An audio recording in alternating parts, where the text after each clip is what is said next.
Halo, ketemu kembali dalam pertemuan ke-9, dan di dalam pertemuan 9 kita akan membahas bab 9 mengenai kelompok referensi dan word of mouth. Hal yang akan dibahas dalam chapter 9 ini antara lain sebagai tujuan pembelajaran pertama memahami kredibilitas kelompok referensi dan pengaruh mereka terhadap perilaku konsumen, lalu memahami kekuatan persuasif dan kredibilitas dari spokesperson atau juru bicara perusahaan, endorser, selebritis, salesperson, vendor dan juga media, memahami dinamika dan pengukuran opinion leadership dan juga word of mouth, memahami strategi aplikasi, kemudian keunggulan dan juga potensi-potensi berkaitan dengan word of mouth, lalu memahami proses difusi inovasi dan juga kategori adaptor yang membedakan pasar menjadi beberapa segmen.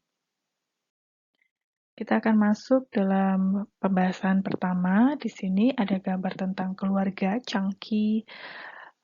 Produk Chunky adalah sup instan dan menyampaikan bahwa keluarga adalah hal pertama untuk mengedukasi konsumen. Jadi kelompok referensi adalah salah satunya keluarga. Tahapan pertama yang akan kita pelajari adalah untuk mendapatkan learning objective yang pertama. Pertama-tama kita akan bahas apakah yang dimaksud sebagai kelompok referensi.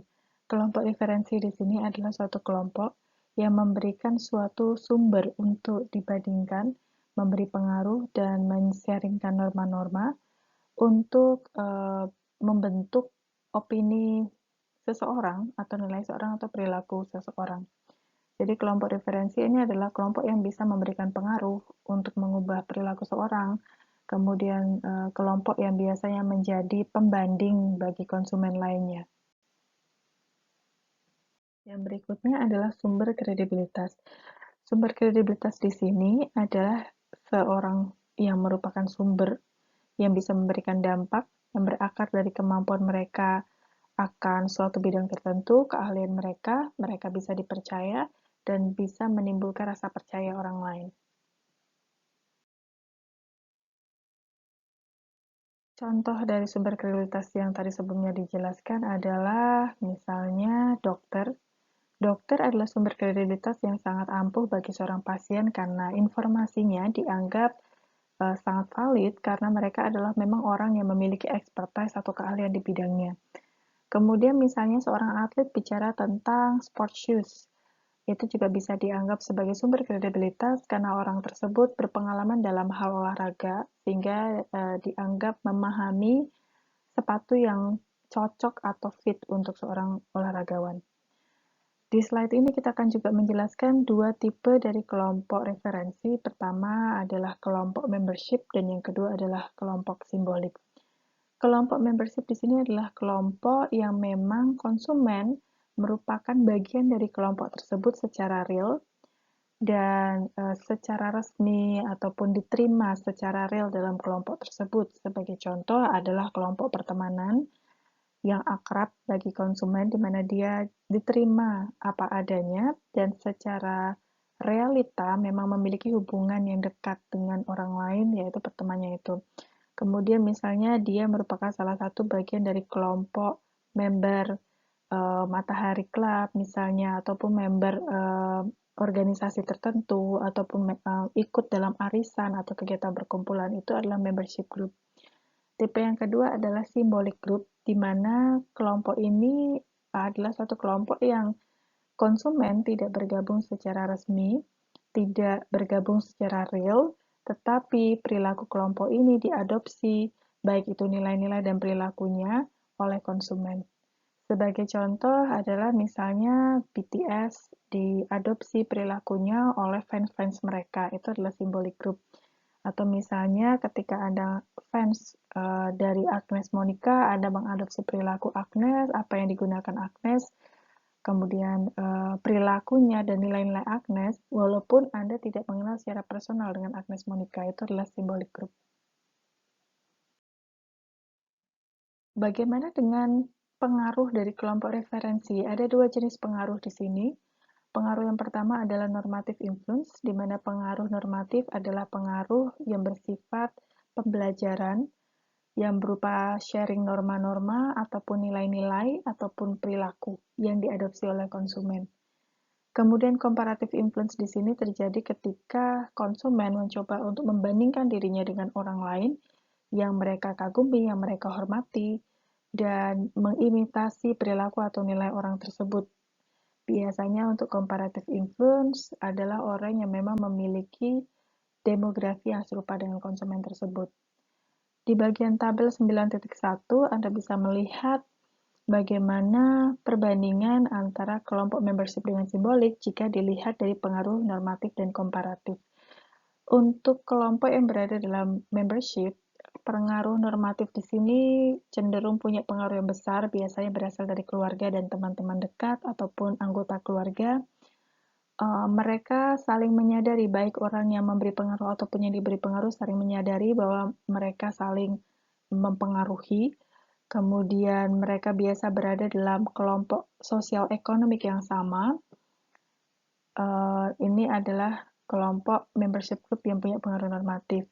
Kemudian untuk yang komparatif, biasanya kelompok pertemanan, gitu ya, yang memiliki social economics yang agak berbeda, tetapi kelompok yang lebih tinggi diadopsi nilai-nilainya atau value-value-nya oleh kelompok yang lebih rendah social economics-nya. Dan biasanya orang yang memberi pengaruh itu mengetahui bahwa dia memberikan pengaruh pada orang yang memiliki level yang di bawahnya. Kemudian symbolic group, di sini tidak ada pengaruh normatif, jadi tidak ada pengaruh yang signifikan, dan biasanya orang yang dipengaruhi, yaitu sebagai konsumen, dia juga tidak memahami nilai-nilai personal dari orang tersebut, karena apa yang ditampilkan adalah yang ditampilkan secara publik, sedangkan di comparative influence di sini memiliki tingkatan pengaruh yang sangat tinggi karena seorang konsumen sangat ingin untuk menjadi bagian dan biasanya memiliki demografi misalnya usia yang sama gitu, orang yang saling mempengaruhi dalam comparative influence, tetapi mereka tidak saling mengenal.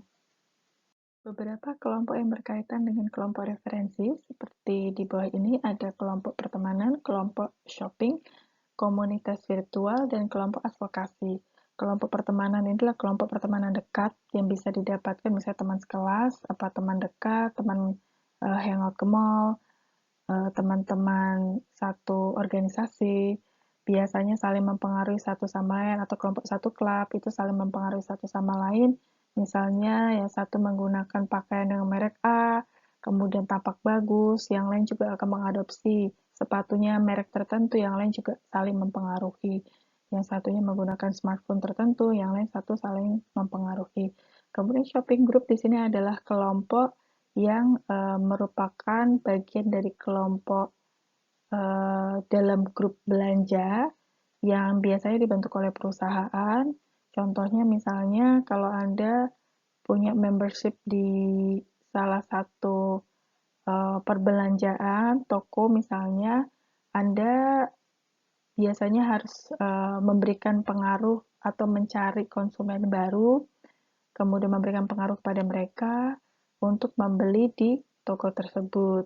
Kemudian Anda juga akan mendapatkan diskon atau potongan harga ketika membawa member baru dalam shopping group itu. Sebagai contoh dari shopping group adalah Disdus ataupun Groupon. Jadi Groupon mungkin sekarang tidak terlalu populer. Groupon dulunya adalah suatu jenis pembelian yang murah kalau dibeli dalam jumlah yang banyak. Jadi biasanya seseorang yang ingin mendapatkan harga murah di Groupon, dia akan mengajak teman-temannya juga ikut melakukan pembelian supaya mereka dapat harga yang lebih murah semakin banyak pembeliannya. Itu adalah shopping group. Virtual community, misalnya kelompok satu grup fansnya Nike, atau satu kelompok dalam sosial media yang saling mempengaruhi, misalnya saling mereview sesuatu, produk misalnya, itu adalah virtual community. Advocacy group adalah kelompok yang dalam satu keanggotaan yang bersifat sosial, misalnya kalau kelompok pecinta pecinta alam, maka mereka saling mempengaruhi satu sama lain untuk mengajak orang lain untuk tidak membuang sampah sembarangan, mengurangi penggunaan plastik, dan seterusnya. Ada beberapa faktor yang mempengaruhi pengaruh dari kelompok referensi untuk mempengaruhi orang lain. Pertama adalah conformity. Conformity di sini adalah bagaimana seseorang memiliki kemampuan untuk mempengaruhi teman-temannya. Di sini ada beberapa hal bagaimana supaya orang memiliki conformity yang tinggi. Pertama, dalam kelompok tentu produk yang ingin dipengaruhi, yang ingin diminta untuk diadopsi oleh orang lain itu harus dikenalkan terlebih dahulu. Lalu membuka diskusi atau kesempatan untuk membandingkan sikap atau perilaku orang terhadap produk tersebut. Lalu seseorang mempengaruhi temannya dalam kelompok, menyampaikan norma-norma dalam kelompok, dan akhirnya melegitimasi kelompok tersebut untuk menggunakan produk yang sama. Ini sebagai contoh saja bagaimana saling mempengaruhi dalam kelompok. Kemudian faktor yang berikutnya adalah kelompok, keahlian kelompok ataupun kekuatan kelompok. Jadi kalau memang seseorang memang memiliki keahlian, misalnya dia sudah senior dalam suatu klub tertentu, misalnya klub fotografi, dia sudah bertahun-tahun menjadi member di situ, biasanya pengalamannya lebih baik dibandingkan anggota klub fotografi yang baru. Sehingga dia akan menjadi orang yang memiliki expertise dan cenderung memberi pengaruh. Kemudian seseorang tersebut memiliki informasi atau pengalaman untuk dibagikan, jadi informasi yang terbaru, maka dia bisa memberikan pengaruh buat orang lain. Dan bisa juga dilihat dari product conspicuousness. Jadi product conspicuousness bagaimana suatu produk itu mudah untuk memiliki sifat untuk mudah mempengaruhi orang lain. Contohnya kalau Anda bisa lihat tabel 9.3 di sini, Anda bisa melihat produk yang memiliki conspicuous yang tinggi adalah anting, misalnya penggunaan anting, baik itu pria dan wanita. Kalau misalnya pria dalam kelompok tersebut ada teman yang menggunakan anting-anting dan dia merasa nyaman dengan hal tersebut, ada kemungkinan dia juga akan mengadopsi perilaku untuk menggunakan anting. Kemudian penggunaan tato, kemudian perhiasan, topi, kemudian smartphone itu juga cenderung memiliki conspicuous yang tinggi, ya kemampuan untuk mempengaruhi. Sedangkan yang rendah adalah misalnya penggunaan undergarment, daleman misalnya, ataupun pasta gigi, kontak lens itu memiliki conspicuous yang rendah sehingga biasanya tidak ditiru oleh orang lain atau tidak memiliki sifat yang mudah untuk mempengaruhi. Yang berikutnya kita masuk dalam tujuan pembelajaran yang kedua adalah memahami kekuatan persuasif dan kredibilitas. Kita akan membedakan spokesperson, endorser, dan lain sebagainya. Pertama kita akan membahas mengenai kredibilitas perusahaan. Bagaimana supaya perusahaan itu memiliki kredibilitas yang baik. Pertama bisa dilihat dari past performance dari perusahaan itu sendiri, pengalaman-pengalamannya, apa yang sudah mereka lakukan, pencapaiannya, kemudian bisa dilihat dari reputasi, kualitas produk yang mereka tawarkan, layanan yang baik yang mereka sajikan, kemudian image atau citra produk yang mereka tampilkan, juga termasuk penggunaan spokesperson ataupun perwakilan perusahaan, kemudian reputasi retailer atau vendor yang membawa penawaran produk, jadi misalnya produk itu dijual di toko tradisional dibandingkan dengan toko yang berada di mall-mall, maka bisa mempengaruhi reputasi dari produk.